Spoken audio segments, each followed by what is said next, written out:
সে প্রবৃত্তির অনুসরণ থেকে বেঁচে থাকতে কি করতে পারি?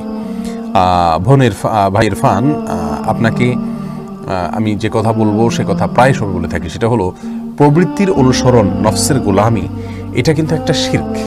আল্লাহ সুবহানাহু ওয়া তাআলা বলেছেন, আফরাআইতা মান ইত্তাখাযা ইলাহাহু হাওয়া, আপনি কি দেখেছেন সেই লোককে যে তার প্রবৃত্তিকে তার ইলাহ বানিয়ে রেখেছে। অর্থাৎ প্রবৃত্তি যা বলে সে তা করে, প্রবৃত্তির তাড়নায় তাড়িত হয়ে তার নির্দেশনায় নির্দেশিত হয়ে সে চলতে থাকে, সব কাজ করতে থাকে।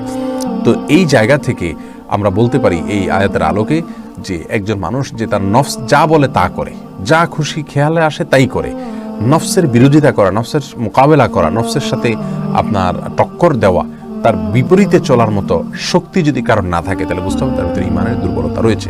আমরা কথা শুনবো আল্লাহ এবং তার রাসূল সাল্লাল্লাহু আলাইহি ওয়াসাল্লামের, আমাদের মনে যদি কোনো কিছু নাও চায় তবুও মনের বিরুদ্ধে জিহাদ করতে হবে। এটাকে বলা হয় নফসের বিরুদ্ধে জিহাদ।